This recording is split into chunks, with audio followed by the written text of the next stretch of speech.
हाँ जी, तो क्या हाल है हमारे भाइयों के। जो सामने गाड़ी खड़ी है ये है मेरी अपनी मारुति सुजुकी डिज़ायर, जो मैंने 2017 में ली थी या फिर 31 मई 2017 को ली थी। अब इसको रफली इस गाड़ी को 8 साल होने वाले इस 31 मई 2025 में। आज ही वीडियो में आपको बताने वाला हूँ कि इस गाड़ी के साथ मेरा एक्सपीरियंस कैसा रहा, ये वाली गाड़ी मैंने कितना चला ली है, एंड मोस्ट ऑफ ऑल इस गाड़ी में थोड़ा सा पैसा लगा के अच्छा खासा पेंट भी कराया है, तो आपको मैं वो भी दिखाने वाला हूँ। तो let's get start with the video.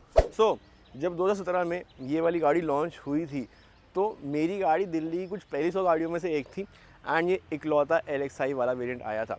अब ये वाली जो गाड़ी थी मैंने 6,09,545 रुपये की ली थी ऑन रोड न्यू दिल्ली से। बट एनी विच वे ये LXi वाला मॉडल है। एंड अगर यहाँ पे गाड़ी का थोड़ा सा आपको रिव्यू दे देता हूँ। सो इधर हेडलैम्प्स के अंदर गाड़ी में मैंने वाइट LED लगा रखी है। ये सिंगल वेल भी है which acts as both low beam and high beam. Indicator आपको यहाँ पे हेलोजन वाले मिल जाएंगे। आपको फॉग लैम्प मिलते ही नहीं थे बेस मॉडल में, एंड मैं लगवाए भी नहीं बिकॉज जो LED लाइट है उनकी थ्रो बहुत ज़्यादा अच्छी है। जो ग्रिल है वह कुछ ऐसी दिखने वाली है। एंड अगर आप ध्यान से गाड़ी का एक बारी पेंट देखेंगे वाइड एंगल में, सो गाड़ी को मैंने अभी भी पेंट करवाया है। जो उसका काम है it was not the best, but मैंने इस पूरे काम के 20,000 रुपये दिए थे, एंड मुझे काफ़ी ज़्यादा अच्छा खासा लग रहा है उस मनी पॉइंट ऑफ व्यू के हिसाब से। अब जो गाड़ी के अंदर टायर है ये होने वाले 160/80 R14 के। आपको 14 इंची के ही यहाँ पे रिम मिल जाते हैं, स्टील रिम मिलने वाले हैं। एंड जो ये वाली व्हील कैप्स है ये मैंने बाहर से ही लगवाई थी बिकॉज कंपनियाँ को व्हील कैप भी नहीं देती थी इस गाड़ी के साथ। अब जो इंडिकेटर है वो यहाँ पर वेट होने वाले हैं। एंड अगर आप इधर ध्यान से देखेंगे तो गाड़ी के ORVM है ये मैंने बाहर से पेंट कराए हुए हैं, ये आपको कंपनी में पेंट होके बिल्कुल भी नहीं मिलते थे। एंड जो इसकी एडजस्टमेंट है वो आपको ऐसे हाथों से ही करनी पड़ेगी, इसमें आपको कोई भी ऑटोमेटिक एडजस्टमेंट नहीं मिलती है। अगर गाड़ी के फटाफट से मैं आपको यहाँ पे इंटीरियर या फिर ये ड्राइवर वाला डोर हैंडल बार दिखाया था। सो जो ये डोर पैनल है ये आपको बहुत ज़्यादा बेसिक सा मिलेगा। पावर विंडो भी आपको उस टाइम में बिल्कुल भी नहीं मिलती थी। इवन जो गाड़ी की ये वाली सीट है ये सिर्फ आगे पीछे होती थी, बट आपको इसके अंदर हाइट एडजस्टमेंट फंक्शन मिलते हुए नहीं दिखने वाले थे। आपको उसके लिए गाड़ी का VXi वाला वेरिएंट ही लेना पड़ता। अब जो गाड़ी की चाबी है वो कुछ ऐसी मुझे मिली थी, एंड सेंटर लॉकिंग मैंने बाहर से लगवाई थी। फटाफट से गाड़ी के अगर मैं यहाँ पे रियर पे आ जाता हूँ। सो 2017 के अंदर आपको इस गाड़ी में LED टेल लाइट मिलनी शुरू हो गई थी विद LED ब्रेक लाइट। सो वो एक अच्छी चीज़ थी, बट अगेन जो इसके रिवर्स लाइट थी एंड साथ में इंडिकेटर थे वो आपको यहाँ पे हेलोजन वाले ही मिल रहे थे। जो गाड़ी का बूट स्पेस है उसके ऊपर आने से पहले जो गाड़ी का बूट है वो मुझे कुछ इस तरीके से ही खोलना पड़ता है बिकॉज आपको यहाँ पे कोई भी की फॉब या फिर कोई भी सेंसर नहीं मिलता था 2017 के अंदर। सो आपको यहाँ पे बहुत डिसेंट सा बूट स्पेस मिल जाता है, सामान आप अच्छा सा डाल सकते हैं। एंड ये वाली गाड़ी मैंने रफली 90,000 चला दी है, या 90,000 पूरे होने वाले हैं गाड़ी के। सो अच्छे सी ट्रिप्स भी मारी हैं, पहाड़ों पे भी ले गए हैं। सो गाड़ी ने परफॉर्म उस हिसाब से बहुत ज़्यादा अच्छा खासा किया था, बट जब हम गाड़ी चलाएँगे तो तब उसके ऊपर हम बिल्कुल आएंगे। गाड़ी के फटाफट से अगर मैं यहाँ पे रियर सीट की बात कर लेता हूँ, सो रियर स्पेस आपको कुछ यहाँ पे ऐसी दिखने वाली है। आपको हेडरेस्ट यहाँ पे नहीं मिलते हैं एडजस्टेबल वाले, एंड सेंटर में बिल्कुल भी नहीं मिलता। The armrest is also missing in the centre. But जो इस गाड़ी का सबसे बढ़िया पार्ट है ना वो है यहाँ पे बैठने का मज़ा। अच्छा, अगर आप यहाँ पे देखेंगे सो जो ये वाली सीट है ये मैंने अपने हिसाब से ही सेट करी हुई है, एंड उसके बावजूद भी मेरे पास यहाँ पे डिसेंट सी जगह बिल्कुल मुझे मिल जाती है। एंड काइंड ऑफ यहाँ पे मैं थोड़ा सा कंफर्टेबल हूँ, बट 100-200 किलोमीटर की ट्रिप मैं इधर पीछे बैठ के आराम से बिल्कुल मार सकता हूँ। अब जो इसका हम्प है वो आपको डिसेंटली बिग मिलता है। सो अगर गाड़ी के अंदर दो बड़े लोग एंड एक छोटा बच्चा बीच में बैठे, so that would be very very preferable part. जो वाइट लाइट है ये अगेन मैंने बाहर से लगवाई है, सो आपको यहाँ पे वो बिल्कुल मिलने वाली है।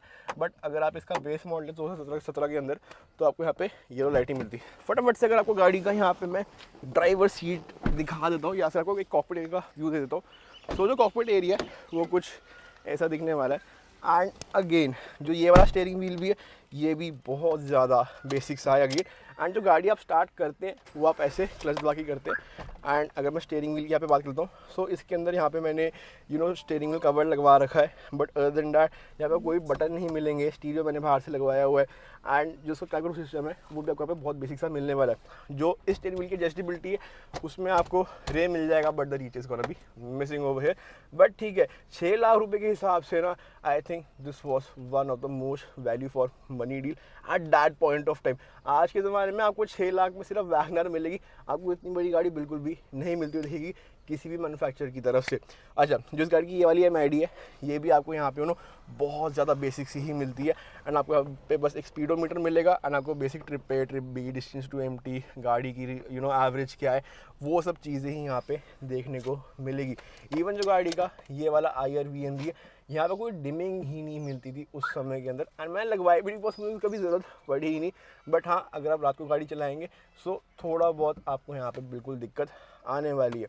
पर फटाफट से आपको गाड़ी चला के ही दिखाते हैं एंड आपको बताते हैं कि इस गाड़ी के अंदर क्या ऐसा मज़ा है कि मैंने आज तक ये गाड़ी रखी हुई है एंड मैं उसको आगे भी नहीं बेचना चाह रहा हूँ। सो फटाफट से अब हम अगर गाड़ी के यहाँ पे पावर स्पेक्स की आप लोगों के लिए बात कर लेते हैं।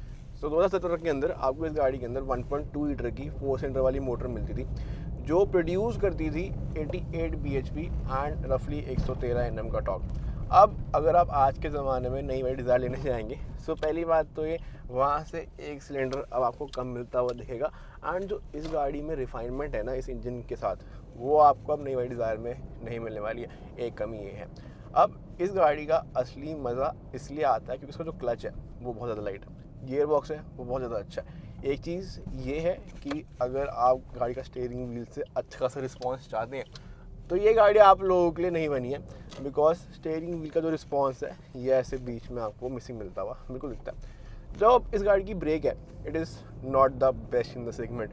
अगर आप आज के ज़माने में लेट्स से ये वाली गाड़ी लेते हैं second hand he, so I think आपको इस गाड़ी की ब्रेक्स बिल्कुल अपग्रेड करानी चाहिए। अगर आप सामने देखेंगे सो बच्चे ऐसे खेल रहे हैं, सब मज़े मार रहे हैं, एंड मेरे को यहाँ पे ब्रेक थोड़ी सी पहले मारनी पड़ेगी क्योंकि गाड़ी मेरे लिए एकदम से यहाँ पे नहीं रुकेगी अगर इनकेस कोई भी बच्चा या फिर कोई भी एनिमल आ जाए बीच में। अगर मैं कंफर्ट की बात करता हूँ सो मेरे पास फ्रॉन्क्स भी है, बट इस गाड़ी में बैठ के ना जो सेडान वाला कंफर्ट आपको मिलता है वो आई डोंट थिंक कि आपको किसी और गाड़ी में मिलने वाला है। जितनी मेरे पास स्पेस यहाँ पे है, मेरे को खुला होकर बैठा हूँ, मेरे पैर कहीं भी नहीं टकरा रहे हैं, जो अंडर सपोर्ट है इस सीट का वो बहुत ज़्यादा अच्छा मुझे शुरू से ही लगता है एंड मुझे आज भी लगता है। प्लस सिंस इस गाड़ी का जो इंटीरियर है उसको मैक्सिमम लुक एक बेज टेक्सचर की यहाँ पे दी हुई है, सो उस हिसाब से भी जो गाड़ी का प्रॉपर एरीनेस है वो आपको यहाँ पे कहीं ना कहीं बहुत ज़्यादा मिलने वाली है। अच्छा, अब इस गाड़ी के साथ ना कमियाँ भी बहुत सारी हैं। कमी नंबर 1, जो गाड़ी की बिल्ड क्वालिटी है, it is not the best in the segment. अगर आप गाड़ी को 120 के पार लेके जाते हैं किसी भी हाईवे पे या कहीं पे भी, जो गाड़ी का ये वाला स्टीयरिंग व्हील है इट वॉबल्स अ लॉट। अब आप मुझे कहेंगे कि बड़े टायर लगवा लो वॉबल कम हो जाएगा, बट उससे भी इतना फ़र्क नहीं आता। जो मैंने इवन गाड़ी में टायर लगा रखे हैं वो MRF के हैं एंड उसमें कटने फटने की वारंटी नहीं है, बट वो फिर भी बहुत ज़्यादा महंगे टायरों के हिसाब से। रफली अगर मैं बताऊँ, मैंने 2 साल पहले वो टायर लगवाए थे एंड मुझे वो पड़े थे 16,000 रुपये के 4 सेट।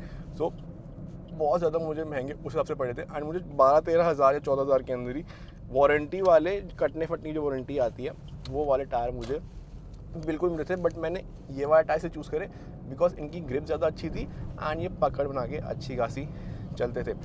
अब इस गाड़ी में थोड़ा बहुत अगर यहाँ पे पावर विंडोज़ दी होती हैं, थोड़े से बटन्स दिए होते हैं जो कि आपको एक नई गाड़ी में मिल जाते हैं, सो कहीं ना कहीं मुझे वो चीज़ बिल्कुल अच्छी लगती। बट वो हम बाहर से भी लगवा सकते हैं, ऐसी कोई दिक्कत वाली बात नहीं है। बट अब गाड़ी 5 साल पुरानी हो गई है तो मेरा मन ही नहीं करता कि इस गाड़ी में कुछ अब काम कराऊँ। सो एक चीज़ ये भी है। So if we now come to the final verdict कि अगर 7 साल बाद भी मुझे अपने पास एक गाड़ी रखनी है सेकेंडरी एंड कंसिडरिंग मेरे पास ऑलरेडी एक फ्रॉन्क्स है, तो क्या मैं ये वाली गाड़ी लेना चाहूँगा या नहीं लेना चाहूँगा?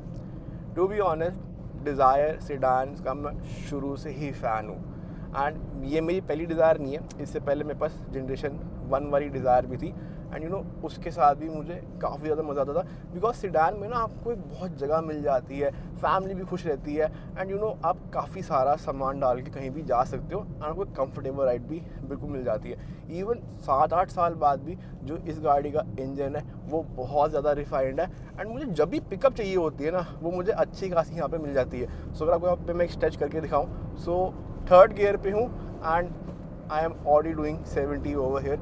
सो पिकअप मुझे इस गाड़ी के हिसाब से बहुत ज़्यादा अच्छी खासी यहाँ पे मिल जाती है। सो मारुति ने इसके इंजन के साथ बहुत ज़्यादा अच्छा सा काम किया हुआ है। सो इन माय ओपिनियन अगर मैं ये वाली गाड़ी बेचूंगा सो 100% डिज़ायर ही मैं लेने वाला हूँ अपने लिए भी। बट आप कमेंट सेक्शन में बिल्कुल बताइएगा कि अगर आज के ज़माने में आपके पास बजट है 8-9 लाख रुपए का, तो आप डिज़ायर या फिर कोई सेडान गाड़ी लेना चाहेंगे या नहीं लेना चाहेंगे। बट एनी विच, अगर आपको छोटा सा ये वाला वीडियो पसंद आया हो मेरी गाड़ी के ऊपर ओवरव्यू का, तो please subscribe to our channel, like this video. फिलहाल उसको अच्छे से एम करते हैं 10,000 सब्सक्राइबर का, एंड मुझे पता है मेरी ऑडियंस 10,000 सब्सक्राइबर हमें by the end of this year दिलवा ही देगी। हम फिर से आते रहेंगे ऑडियंस वीडियो लेके। Till then, piece.